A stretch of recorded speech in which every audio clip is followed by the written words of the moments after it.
Eklavya model residential school, जिसे short form में EMRS बोला जाता है, इनके द्वारा केंद्र स्तर के एम्प्लॉयमेंट के तौर पर आपको टीचिंग और नॉन टीचिंग स्टाफ्स के लिए जॉब ऑफर किया जा रहा है एक बेहतरीन सैलरी पर। तो अगर आप शिक्षा के क्षेत्र में अपना करियर बनाना चाहते हैं तो ये वीडियो आप ही के लिए है। नमस्कार दोस्तों, मेरा नाम है नीरज और आप देख रहे हैं कैरियर बिट यूट्यूब चैनल। अगर आप इस चैनल पर पहली बार विजिट कर रहे हैं तो इसको सब्सक्राइब करते हुए बेल आइकन को प्रेस करना ना भूलें।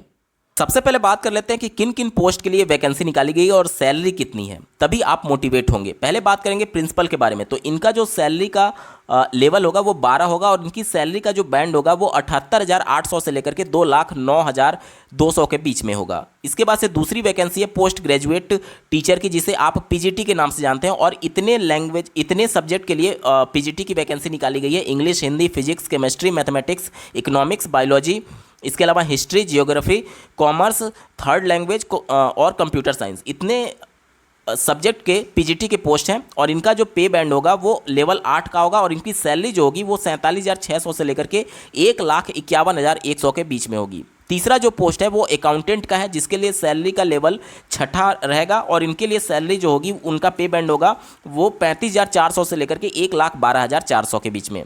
चौथा जो पोस्ट है JSA का है, जिसके लिए लेवल है 2 और इनकी सैलरी होगी 19,900 से लेकर के 63,200 के बीच में। और पांचवा पोस्ट है लैब अटेंडेंट का, जिनका लेवल 1 होगा, जिनकी सैलरी होगी 18,000 से लेकर के 56,900 के बीच में। अब आपके मन में जानने की जिज्ञासा होगी कि आखिर EMRS है क्या।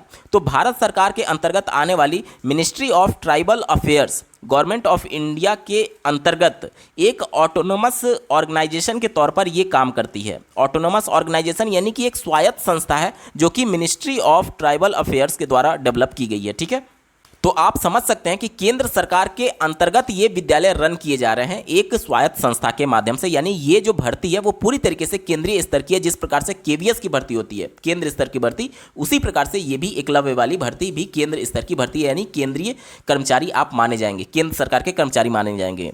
अब ये विद्यालय किसके पढ़ाने के लिए एम करता है, तो आप देख सकते हैं ST कैटेगरी के अभ्यर्थियों को ये टारगेट करते हैं, जो कि कक्षा 6 से 12 तक के ये विद्यालय होते हैं। कक्षा 6 से 12 तक के ये विद्यालय होते हैं और इस विद्यालय में एज ए टीचर आपको सभी सुविधाएं दी जाएंगी, एकोमोडेशन का, मेस फैसिलिटी, प्लेग्राउंड और all other amenities in line with Navodaya Vidyalaya. जिस प्रकार से नवोदय विद्यालय में और KVS विद्यालय में सभी सरकारी सुविधाएं दी जाती है, वही सरकारी सुविधाएं आपको यहां पर भी दी जाएंगी एज ए टीचर।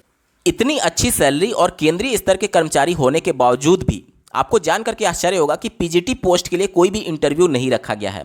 यहाँ पर सिर्फ OMR बेस्ड यानी पेन पेपर मोड एग्जामिनेशन होगा, ऑफलाइन मोड में OMR बेस्ड पेपर होगा और उसी के आधार पर आपका चयन सुनिश्चित कर लिया जाएगा। लेकिन अगर आप प्रिंसिपल पोस्ट के लिए अप्लाई करेंगे तो वहाँ पर सिर्फ इंटरव्यू होगा। बाकी के अन्य पोस्ट के लिए जो जैसे कि टीचिंग पोस्ट में PGT पोस्ट के लिए आपको कोई भी इंटरव्यू नहीं देना है। बाकी के लिए जो नॉन टीचिंग जॉब्स हैं उनमें कुछ स्किल टेस्ट अलग से लिए जाएंगे, जिसके बारे में मैं आगे बात करने वाला हूं।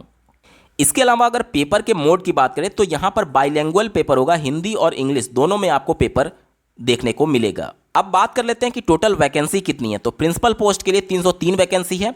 PGT की सबसे ज़्यादा 2266 वैकेंसी है। अकाउंटेंट के लिए 361 पद हैं।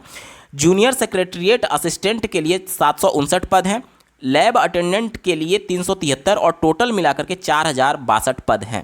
PGT के लिए सब्जेक्ट वाइज अगर आप वैकेंसी की संख्या देखना चाहते हैं तो इंग्लिश के लिए 246 पद, हिंदी के लिए 200 पद, मैथमेटिक्स के लिए 244 पद, केमिस्ट्री के लिए 169 पद, फिजिक्स के लिए 179, बायोलॉजी के लिए 236, हिस्ट्री के लिए 185, जियोग्राफी के लिए 154, कॉमर्स के लिए 140, इकोनॉमिक्स के लिए 161, कंप्यूटर साइंस के लिए 172 सीटें हैं। इसके अलावा कुछ अन्य भाषाओं के भी अलग अलग वैकेंसीज निकाली गई हैं PGT स्तर पर। आप देख पा रहे होंगे मराठी, उड़िया, तेलुगु, संस्कृत, बंगाली और संथाली, इनके लिए इतने इतने पोस्ट दिए गए हैं।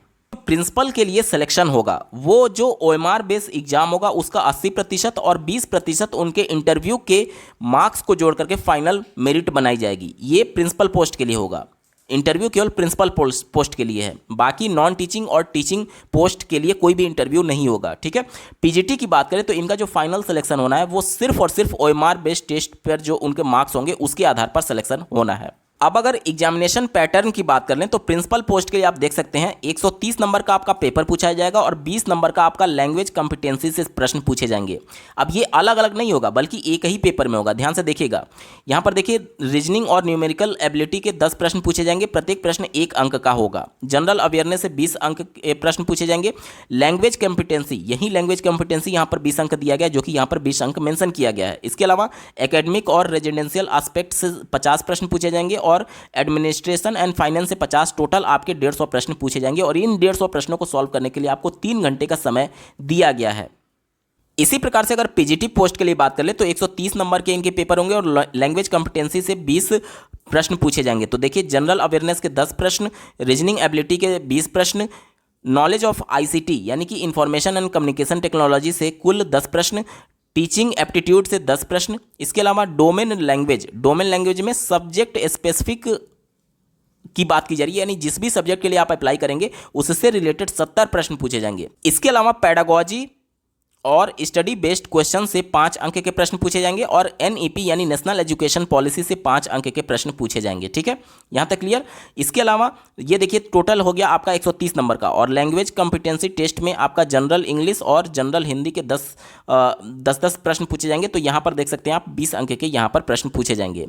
यहाँ पर मैं बता दूँ कि ये जो पार्ट होगा, this part is qualifying in nature only with minimum 40% marks in each language, यानी कि हिंदी में और इंग्लिश में आपको 10-10 प्रश्न पूछे जाएंगे तो 40% यानी कि 4-4 नंबर दोनों में पाना होगा और ये क्वालिफाइंग नेचर का होगा। इस अकाउंटेंट पोस्ट के लिए आप देख सकते हैं 130 नंबर का ये पेपर होगा, जिसमें आप देख सकते हैं रीजनिंग एबिलिटी के 20 प्रश्न, क्वांटिटेटिव एप्टीट्यूड के 30 प्रश्न, लैंग्वेज के 20 प्रश्न और बेसिक नॉलेज के 20 प्रश्न होंगे। इसके अलावा सब्जेक्ट नॉलेज में आपके अकाउंटेंसी, एनुअल टैक्सेशन और ये सभी मिलाकर के 40 अंक के प्रश्न पूछे जाएंगे और टोटल 130 प्रश्न होंगे। इन अकाउंटेंट पोस्ट के लिए 130 प्रश्नों को सॉल्व करने के लिए आपको 2.5 घंटे का समय दिया गया है। इसके बाद से बात कर लेंगे जूनियर सेक्रेटरिएट असिस्टेंट के लिए। तो इनके लिए जो पेपर होगा वो 130 नंबर का होगा, जिसमें आप देख सकते हैं reasoning ability 20, quantitative aptitude 20, general awareness 30 और इसके अलावा language competency test general English Hindi 15-15 अंक के 30 प्रश्न ये पूछे जाएंगे और basic knowledge of computer operation 30 अंक के प्रश्न, टोटल 130 प्रश्न पूछे जाएंगे और इन प्रश्नों को सॉल्व करने के लिए आपको 2.5 घंटे का समय दिया गया है। इसके अलावा स्टेज 2 जो होगा वह टाइप राइटिंग टेस्ट होगा और will be accessed on PC, personal computer only. ठीक है, तो यहाँ पर आप देख सकते हैं 50 marks, passing marks shall be 20, यानी 50 मार्क्स का टोटल होगा ये जो टाइप राइटिंग टेस्ट होगा, टाइप राइटिंग टेस्ट जिसमें 20 नंबर क्वालिफाई होगा। ठीक है, this part shall be qualifying in nature, candidate based on merit shall be called for stage 2 type writing test that is in ratio of 1:3, यानी कि जितने भी seat होंगे उसके सापेक्ष 3 अभ्यर्थियों को, एक सीट के सापेक्ष 3 अभ्यर्थियों को कॉल किया जाएगा। ठीक है, और ये क्वालिफाइंग नेचर का सिर्फ टाइप राइटिंग टेस्ट होगा। ठीक है, जो कि सबके लिए नहीं होगा, सिर्फ और सिर्फ जो आपका जूनियर सेक्रेटरिएट असिस्टेंट है उसके लिए होगा। लैब अटेंडेंट की बात करें तो 120 अंक का पेपर होगा, जिसमें रीजनिंग एबिलिटी 15, जनरल अवेयरनेस 15, इसके अलावा लैंग्वेज कॉम्पिटेंसी टेस्ट में 30 अंक के और सब्जेक्ट स्पेसिफिक नॉलेज में 60 अंक के, टोटल 120 प्रश्नों को सॉल्व करने के लिए आपको 2.5 घंटे का समय दिया गया है। क्या निगेटिव मार्किंग होगा?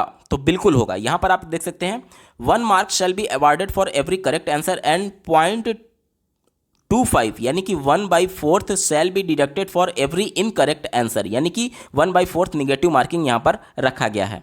अब एलिजिबिलिटी और एजुकेशनल क्वालिफिकेशन के बारे में बात कर लेते हैं। सबसे पहले प्रिंसिपल पोस्ट की बात करेंगे तो 50 साल अधिकतम एज निर्धारित किया गया है। ठीक है, और ये एज जो काउंट होगा वो जुलाई 2023 कंसीडर करते हुए काउंट होगा। 31 जुलाई 2023 थ्रेशोल्ड डेट है, उसी डेट पर आपकी एज इतना होना चाहिए मैक्सिमम। ठीक है, इसके अलावा जो केंद्र सरकार का रिजर्वेशन पॉलिसी है, SC ST OBC को उनके जो आयु में छूट दी जाती है वो भी लागू होगा। और अगर आप EMRS एम्प्लॉय पहले से हैं तो 55 साल तक आप यहाँ पर अप्लाई कर पाएंगे। ठीक है, इसके लिए क्या है, देखिए मास्टर डिग्री आपसे मांगा गया है, इसके अलावा BEd डिग्री आपका होना अनिवार्य है। एक्सपीरियंस में देखिए 12 साल का एक्सपीरियंस होना अनिवार्य है। ठीक है, और 4 साल का कम से कम PGT के तौर पर आपका शिक्षक होना अनिवार्य है। इसके अलावा डिजायरेबल, यहाँ पर देख सकते हैं आप अगर आप रेजिडेंशियल स्कूल में प्रिंसिपल हैं तो आपको वरीयता दी जाएगी। इसके अलावा प्रोफिशिएंसी अगर आपकी इंग्लिश, हिंदी और रीजनल लैंग्वेज में तो भी यहाँ पर दिया जाएगा। और अगर आपका कंप्यूटर का नॉलेज वर्किंग नॉलेज है तो भी आपको एक तरीके से यहाँ पर वरीयता दी जा सकती है। ठीक है, इसके बाद से बात कर ले अगर पीजीटी की, तो पीजीटी के लिए आप देख सकते हैं अधिकतम जो उम्र सीमा तय की गई है वो 40 वर्ष तय की गई है। और SC ST OBC को केंद्र सरकार के अंतर्गत जो रिलैक्सेशन दिया गया है उम्र में वो दिया जाएगा। इसके अलावा आप देख सकते हैं 55 साल के अभ्यर्थी जो EMRS एम्प्लॉई है वो भी पूरी तरीके से एलिजिबल होंगे। यहाँ पर देख सकते हैं एसेंशियल क्वालिफिकेशन क्या मांगा गया है, तो post graduation degree from any recognised university, यानी कि आपका PG होना चाहिए।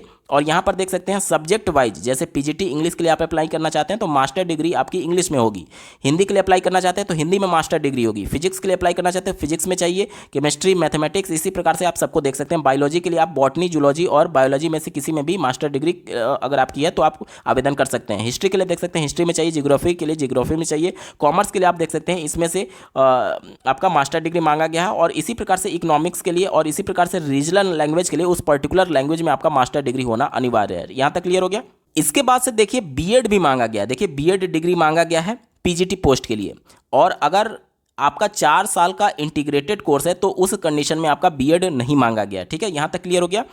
अब देखिए पीजीटी कंप्यूटर साइंस के लिए कौन कौन अप्लाई कर सकते हैं, तो आपकी मैक्सिमम एज 40 साल होनी चाहिए, SC ST को रिलैक्सेशन दिया जाएगा और 55 साल अगर आप EMRS एम्प्लॉई हैं तो आप आवेदन करने के लिए पात्र होंगे। यहाँ पर देख सकते हैं कंप्यूटर साइंस पीजीटी के लिए MSc कंप्यूटर साइंस मांगा गया है या फिर MCA मांगा गया है या फिर और लिखा गया है या फिर आपका ME या फिर MTech होना चाहिए कंप्यूटर साइंस IT में, तो आप आवेदन करने के लिए पात्र होंगे। ठीक है, यहाँ पर पीजीटी कंप्यूटर साइंस के लिए बीएड नहीं मांगा गया है, सिर्फ MSc या फिर MCA मांगा गया है या फिर आपका एक तरीके से ME या फिर MTech होना चाहिए, तो आप आवेदन करने के लिए पूरी तरीके से पात्र होंगे। अकाउंटेंट पोस्ट के लिए बात कर लें तो 30 साल से ज़्यादा आपकी एज नहीं होनी चाहिए। SC ST OBC को आपको रिलैक्सेशन मिलेगा ही मिलेगा। 55 साल EMRS एम्प्लॉय के लिए तय किया गया। और यहाँ पर देखिए degree of commerce from recognised university, यानी कि कॉमर्स में आपका ग्रेजुएशन होना चाहिए, UG होना चाहिए। ठीक है, तभी आप अकाउंटेंट पोस्ट के लिए आवेदन करने के लिए पात्र होंगे। चलिए बढ़ते हैं अगले पोस्ट की तरफ जिसका नाम है जूनियर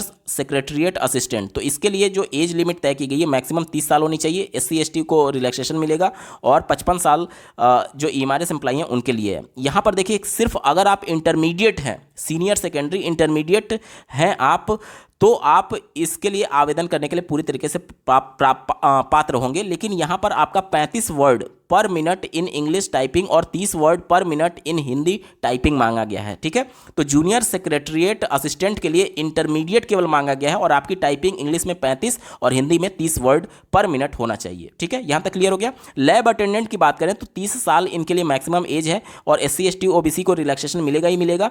इनकी जो मिनिमम एलिजिबिलिटी है वो सिर्फ हाई स्कूल है। देखिए 10th pass with certificate diploma in laboratory technique, यानी कि लेबोरेटरी टेक्निक में आपका डिप्लोमा होना चाहिए और 10th पास होना चाहिए। इसके अलावा अगर आप 12th पास हैं साइंस स्ट्रीम में तो भी आप आवेदन करने के लिए पात्र हैं। अगर आप लेबोरेटरी टेक्निक में डिप्लोमा नहीं है लेकिन 12th पास हैं तो आप आवेदन करने के लिए पूरी तरीके से पात्र होते हैं। देखिए यहाँ पर और लिखा गया, यानी कि या तो ये होना चाहिए या तो ये होना चाहिए, यानी 10th के साथ अगर आपका लेबोरेटरी टेक्निक का डिप्लोमा है तो आप ये वाला के थ्रू आवेदन करने के लिए पात्र होंगे। लेकिन अगर आपने इंटरमीडिएट कर लिया है तो और लैब टेक्निक डिप्लोमा नहीं है तो भी आप आवेदन करने के लिए पूरी तरीके से पात्र हो जाते हैं। तो बेहतरीन मौका है सभी अभ्यर्थियों के लिए। हाई स्कूल इंटरमीडिएट के बेस पर शायद ही आपको इस प्रकार की कोई वैकेंसी देखने को मिलेगी और वो भी केंद्रीय स्तर की और इतने अच्छे सैलरी पैकेज पर।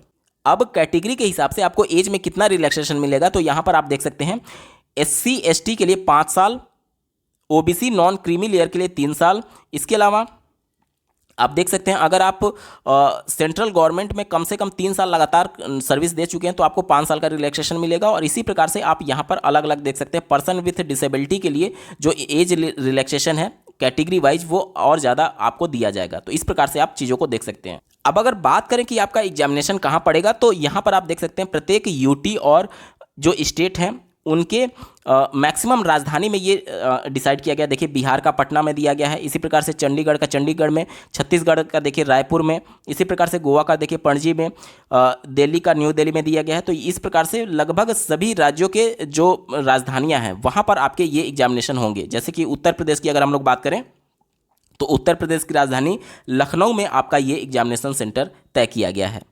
आवेदन करने की अंतिम तिथि 31 जुलाई 2023 है।